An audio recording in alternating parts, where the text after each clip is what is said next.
would, and turn to Matthew 5. Matthew 5, if you would. I'm going to do, I don't think I've ever done this before, but I'm going to do it today for a couple of reasons. Number one, three. Number one, Wednesday night, a lot of people didn't hear the message. Some were gone, and then others because of junior church and such.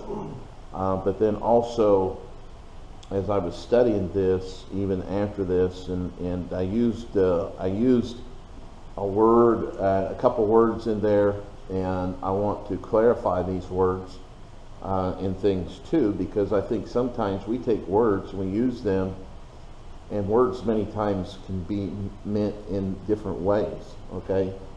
And a lot of when we use a word, we got to understand, we got to figure out how we're using it and such. So I want to do that as well, clarify a couple things there as far as that goes as well and such. So Matthew chapter number 5, if you would.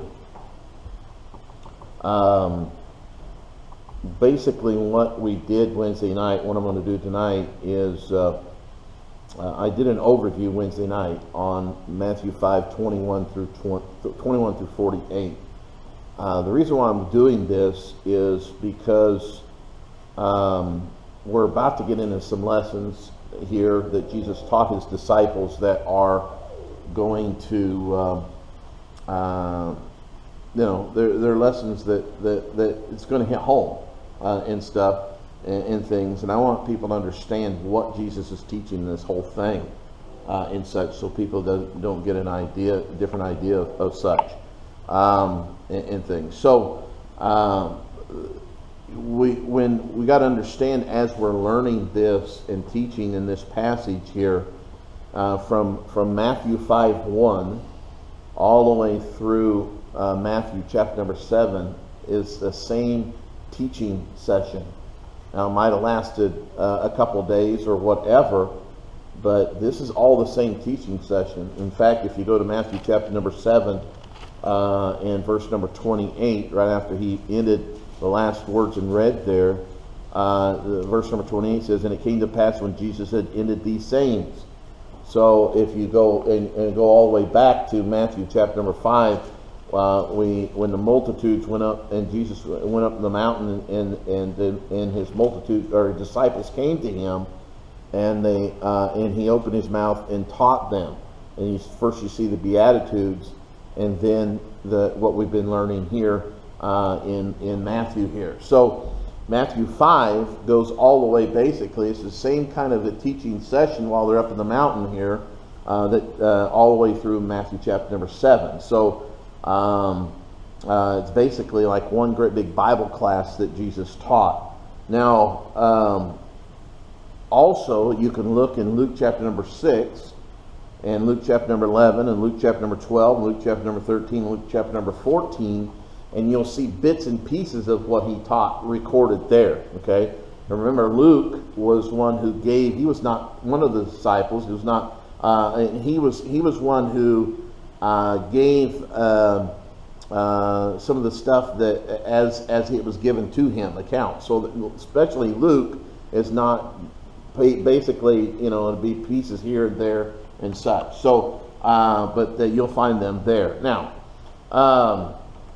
what I want us to show you here this afternoon is in these verses here in 21 through 48, there are six times here that Jesus uses, it goes back to referencing the Old Testament, okay? And then after Jesus refers to in the Old Testament, each of these laws, he follows in the next verse with the word but. Okay, we're going to see that here, all right? Now, each of these six Old Testament laws deals with a different subject that he's going to be talking about here, okay? All six subjects deal with the same overall lesson that Jesus taught them in Matthew 5, 13, and 14. So if you go back to remember, this is the same teaching. Go back to Matthew 5, 13, and 14, and this is what they all basically go back to. And this is important because this is the object of what he's trying to teach his disciples. That is, you are the salt of the earth, and you are the light of the world. All right? So he's already given them that, remember? And such. And then if you notice in verse number 17, Jesus even reiterates the fact to them and saying, look, I think not I'm come to destroy the law of the prophets. I come not to destroy, but to fulfill. So Jesus even told them there. He said, look, I did not come to destroy the Old Testament, the laws and the prophets. I didn't do that.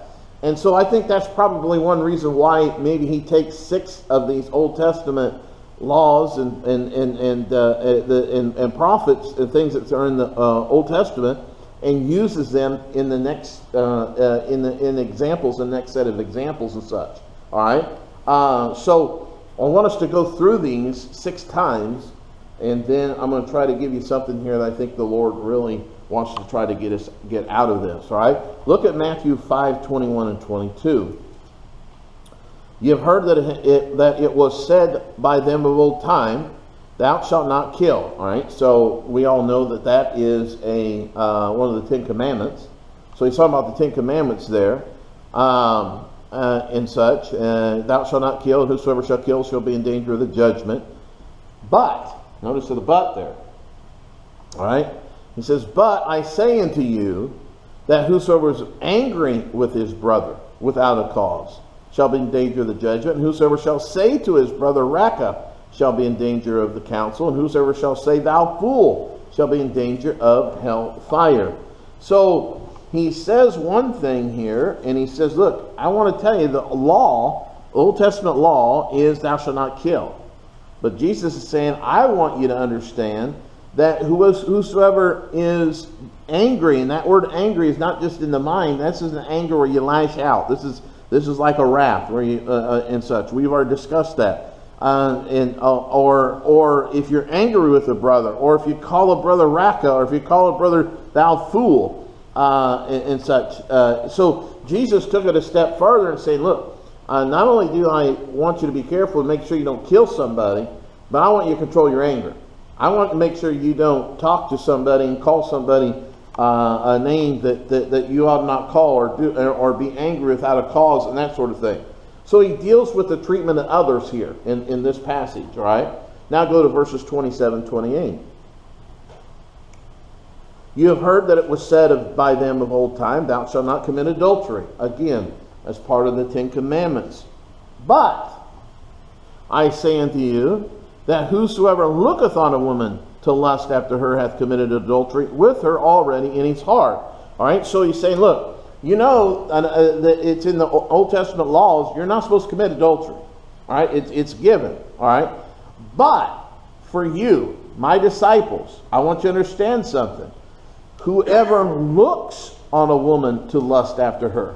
All right, so he's saying, whoever looks on a woman, I'm not talking about the very act now, of the physical act, but even if you look on a woman to lust after her, you have committed adultery. And look at this. What's the next word? With her.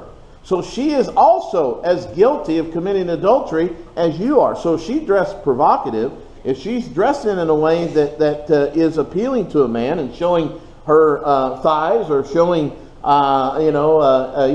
too much paint here and there, and in a way of showing things that would provoke a man to want to lust after her, she too is committed adultery along with that man.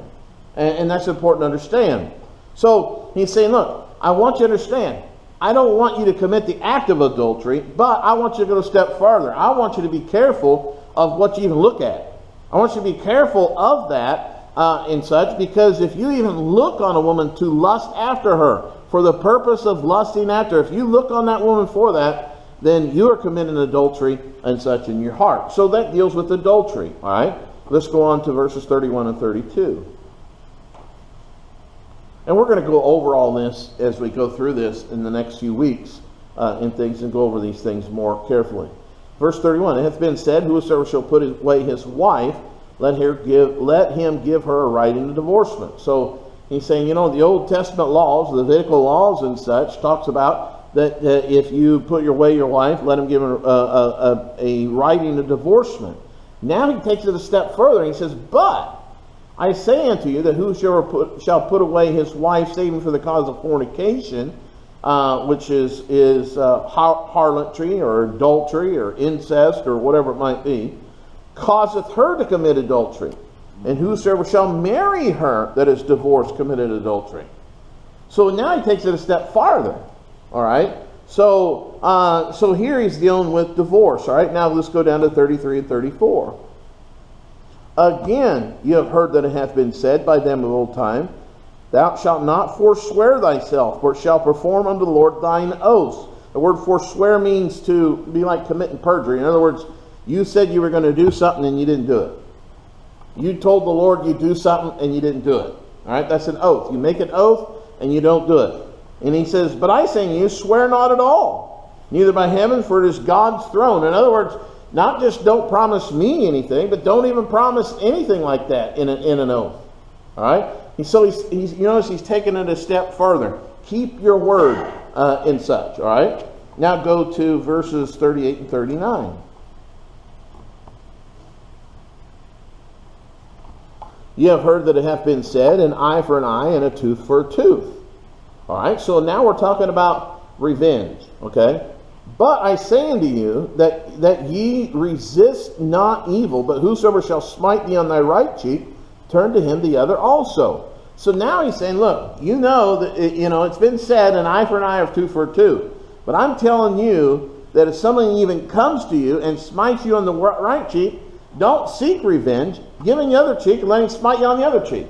So you see, he's taken it a step further. Each time, he's taken it a step further and such. All right? And then verses 43 and 44. You have heard that it hath been said, thou shalt love thy neighbor and hate thine enemy.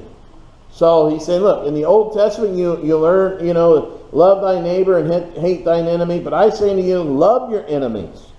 Bless them that curse you. Do good to them that hate you, and pray for them which despitefully use you and persecute you. So here he's telling us how to treat your enemies. He's going a step farther and saying, look, you are my disciples. I expect you to live above the fray. I expect you to live above the norm and such. All right? So what we've noticed here is each time Jesus took the extreme measure of an Old Testament law and goes further with it in how we as disciples should live. Okay, so each time that's what he did. All right. Now, Jesus is teaching us to live and treat each other better than the Old Testament law even stipulates. Okay, the goal for each of us is not to just live in a way not to break the Old Testament laws. But what we should do is strive to live better than what the Old Testament allows. Okay? The saying, okay, I don't want you to go below this and such. All right? All right? Jesus expects us to have higher principles than what the law institutes. That's what he's trying to teach. All right? We are to act like Christ as the salt of the earth and the light of the world. So, Jesus, if you looked at his life, he lived above the law. I mean, you look, he lived above the law. He didn't even come close to breaking any of the laws or anything like that. He was always above the fray and such. All right. So as we study these passages and such, we got to keep in mind that Jesus, even during these passages that he gave these things, he never ever warned of condemning somebody. Okay?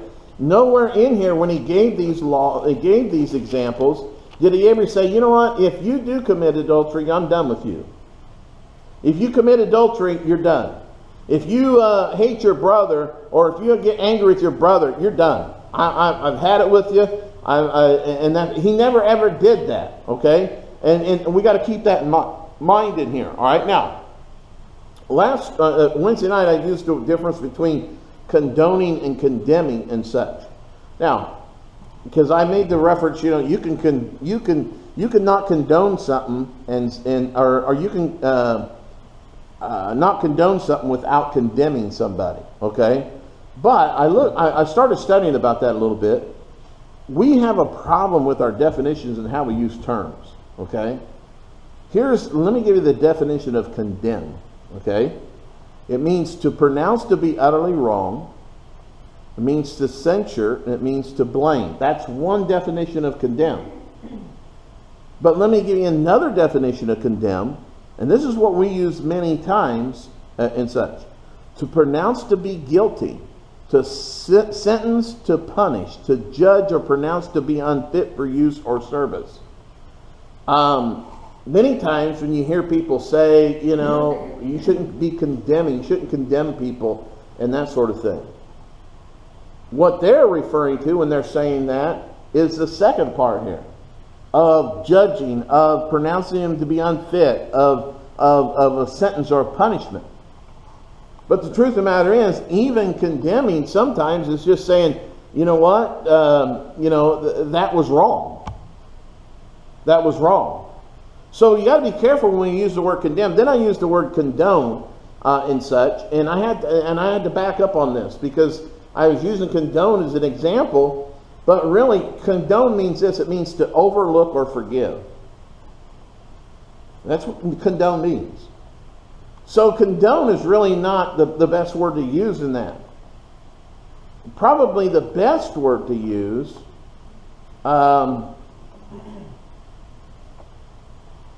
is probably commend.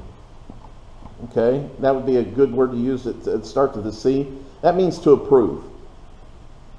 It means to be pleased with. So in other words, you can take and you can not be pleased or not approve with something that somebody has done and still not be condemning. But what we get, and this is the big thing over all everything now, is we're just too condemning. We're too condemning and stuff. And we got to be loving people and not condemning. That is the big to-do in churches today, folks. And I'm talking about in Baptist churches. We're just so condemning and such. Well, we're not condemning with what the word here it means as far as pronouncing or to judge and as far as for punishment and stuff. If someone says something they don't approve of something, that's not condemning the way they are talking about it. If someone is saying, look, I don't approve of that or I don't agree with that, all they're saying is, you know what, I believe you're wrong. Okay? That's not the kind of condemning that people are using when they're using that for an example. They're saying that when you say they're wrong, what they're saying is they're saying that you are being punished. I'm putting a sentence on you. You're unfit to be used for service and such. That's what they are saying, and that's completely wrong. That's not how it's used and such. So when we do this, we go through these. We got to understand there's a difference here. When Jesus is pointing out, look, if you commit adultery, you've done wrong. In fact, if you even look at a woman to lust after her, you committed adultery and you've done wrong. But he did not say, I'm condemning you and sentencing you. You can never be used by me again. And all that. He never did that. But he did point out that they would be wrong. Does everybody understand so far? All right. That's very important. All right. He also didn't say, look, if you don't obey me, you're no longer my disciple. If you don't do these things, you're not going to be my disciple. The truth of the matter is, we all will fail in one or more of these 6 areas that Jesus is teaching here. We all will. And that's probably why Jesus waited until he had almost finished teaching the lessons here to give us what he gave in Matthew 7, 1 and 2, which everybody uses wrongly. Look at Matthew 7, 1 and 2.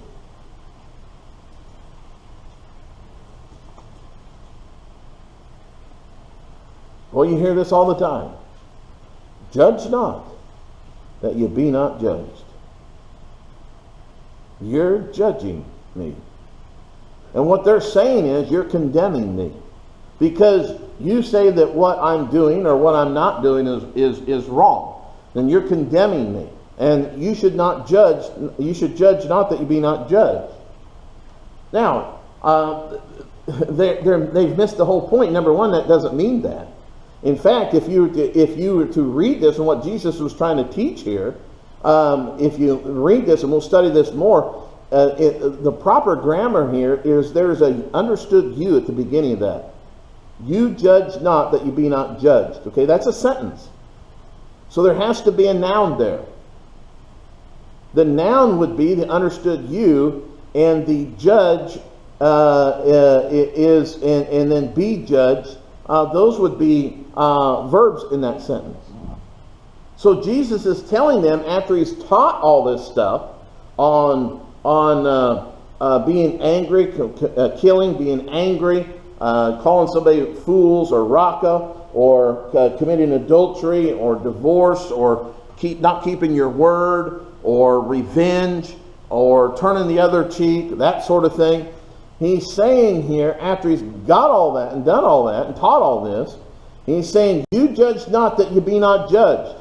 So basically what he's saying is here, is look, every one of you will probably commit one or more of these sins.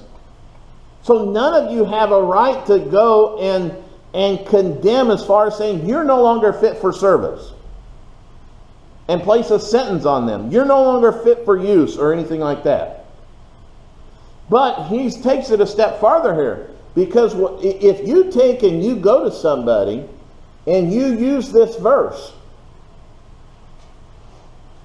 say someone comes up to you and says, you know what, I don't agree with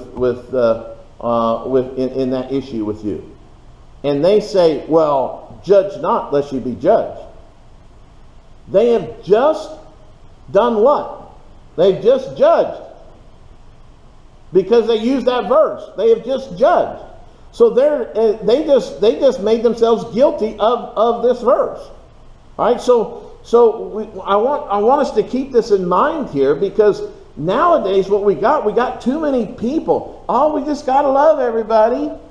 You know, why don't we just love everybody and that sort of thing? I understand. I love my kids, but when my kids did wrong, I told them, hey, I don't agree with that. You're not going to do that.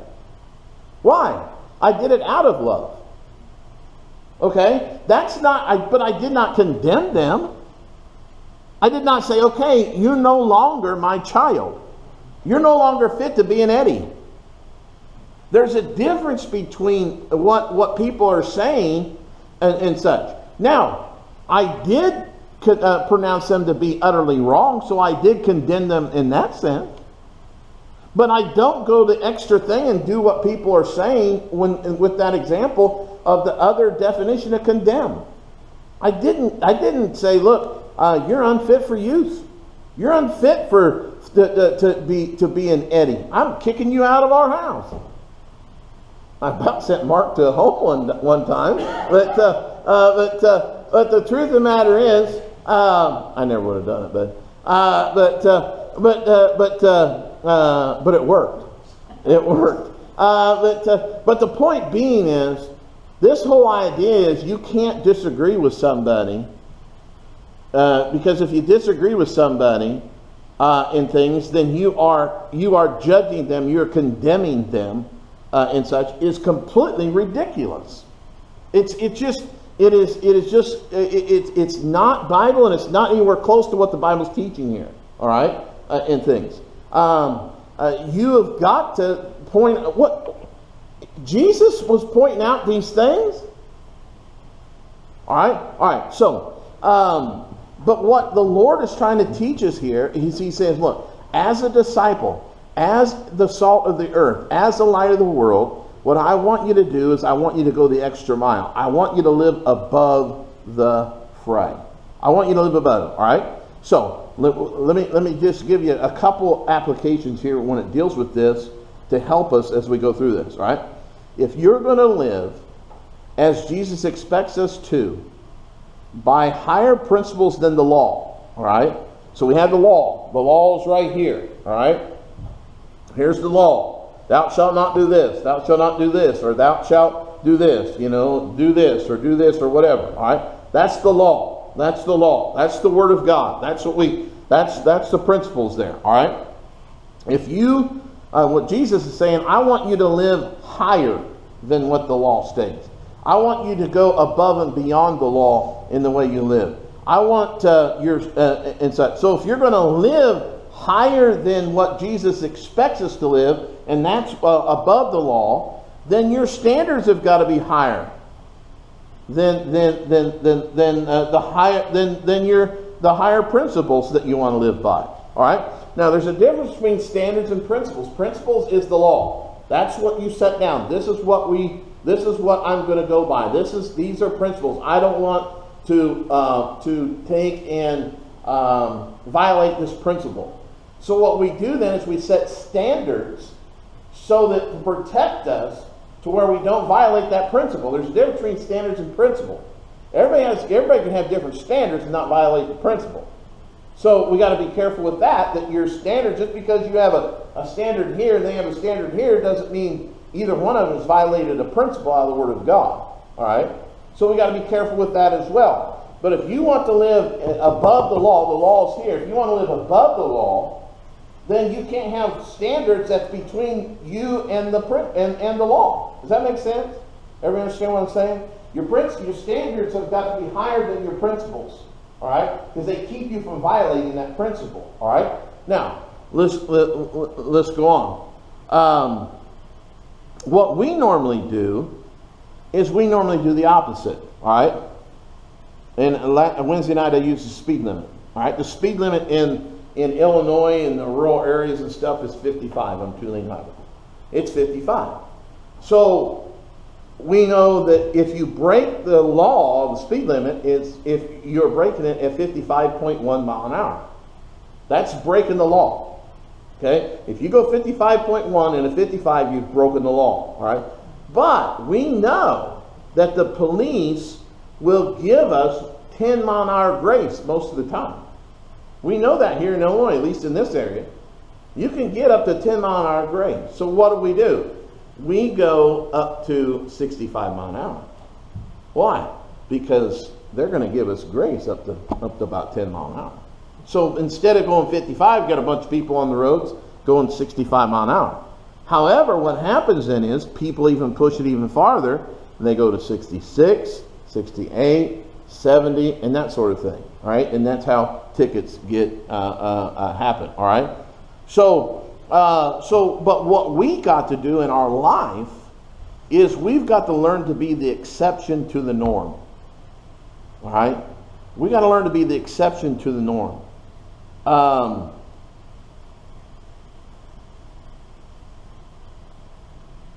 right. And I wish I'd have gotten the stats on this. Let's just take because we're going to be dealing with the divorce and such. I don't know what the rate is for a non-church person because it's all messed up between Christian and non-Christian, because they think if you just go to any church you're a Christian and stuff, and it's just not even right. But at any rate, but let's just say the divorce rate with non-believers is 60%. Okay, we'll just say that. The divorce rate in a Bible-believing, Bible-teaching church ought to be down in the 5 to 10% if the world's at 60%. You see what I'm saying? We should say, okay, well, it's never going to be 100% because we're human. It's always there's things going to happen, mistakes will happen, and that sort of thing. But we ought to be the exception to the norm, rather than one step behind the world, in many cases just as bad as the world. All right? Everybody understand that? You get what I'm saying? So our goal is saying, you know what? I want to be the exception to the norm. All right? So in order to do that, though, you have to do this. Number 2, if something is questionable, if there is something questionable, it doesn't make any difference what it is in life. It could be music, it could be where we go, it could be what we watch, it could be what we wear, it could be anything. Okay? If it's questionable, what we need to do is take the higher road if we want to live like Christ expects us to live as a disciple. Does that make sense? Well, I don't know if it's right or not. Well, then, if you want to make sure that you're living above the law, if you want to make sure that you're doing that, the best thing to do is live higher. Go to the side that's higher, that's more right. Does that make sense? Everybody understand what I'm saying? So if it's questionable, take the higher road. If something is questionable of what you should be doing, take the higher road. We have too many people that are going in and saying, okay, if I'll do it if you show me from the Bible that that's what it means. It doesn't make a difference whether it's tithing, whether it's if it's music, if it's a church attendance, whatever it is. You show me in the Bible. Show me in the Bible that is that if I'm doing that or not doing that, I'm breaking the law. They've got the wrong attitude. That's the wrong attitude. If you want to be a disciple like Christ is teaching, it should be, you know what? It's questionable enough. I'm going to do this. I'm going to be closer and farther away from what's questionable than what. That way I know I'm safe. That way I know that I don't have a problem. I know that there's not going to be anything between me and the Lord. I know that it's nothing that I know that could be wrong or whatever. All right? We must remember, and this is key, that our lives as a saved person is not about us. Our lives as a saved person is not about us. We have been bought with a price. Our life is now supposed to be about being the salt of the earth. Our life now is supposed to be about being the light of the world. That's what our life was all about after we got saved. And so to do this effectively, we have to be the exception to the norm. We shouldn't look at the world and say, okay, there's the world there, and compare ourselves with the world. You can't do that. You shouldn't do that. Well, my child, you compare them to all the other kids at school and everything else. They're angels. Well, they ought to be. They ought to be, because a lot of the kids in the schools are unsaved kids. You're comparing a child of God to a child of the devils. They ought to be a world of difference. You can't do that. And I've heard preachers do it. Well, they're just, our kids are good. Boy, compared to the kids in the schools and in the world, our kids are great kids. They should be. They should be. If they're saved, they're being brought up in a Christian home, in a Christian environment, they should be. So the point being is, as we study these verses and as we go through these, keep in mind that there's no condemnation in if you mess up, you mess up, or if you've done wrong, you've done wrong. If you fail in one of these areas, you failed in one of these areas. And no one's going to be judging anybody, quote, condemning anybody and sentencing anybody and saying, you're a worthless piece of garbage because you've done that or whatever, or you do that or anything like that. That's not what it's all about. But also keep in mind that what the Lord wants us to do is He's saying, I want you to live better. Don't make your goals, I just don't want to disobey the Bible. Make your goal, I want to reflect Christ. I want to reflect Christ. And if you do that, if you do mess up, chances are, if you do and you fall, you're probably safe that you didn't violate a principle out of the Bible. You see what I'm saying? It's a safety issue there. Because it's all about being the light, the salt of the earth, and the light of the world for Christ. How are we perceived through the lost? How are we perceived? And that's what Jesus is trying to teach them here in these passages. So when we go through these in the next few weeks or a month, it's probably going to take us a month to get through these at least. Keep these things in mind. I wish I'd have given you this earlier. I wish I'd have seen this earlier and stuff, but and things to give this to you before we even started teaching in Matthew 21. 5:21. But the point being is this idea of condemning and such because you verbally say, hey, you know, I don't agree with that. That's pharisaical. That's silly, because they're using the wrong definition of condemn, when all you might be saying is, I don't think that's right. And they point to the other definition of condemn, saying that you're placing a sentence on them. And so don't do that. Be careful and don't fall into that trap. All right? All right. Let's pray and we'll let you go. Lord, please, Lord, just bless now, I pray.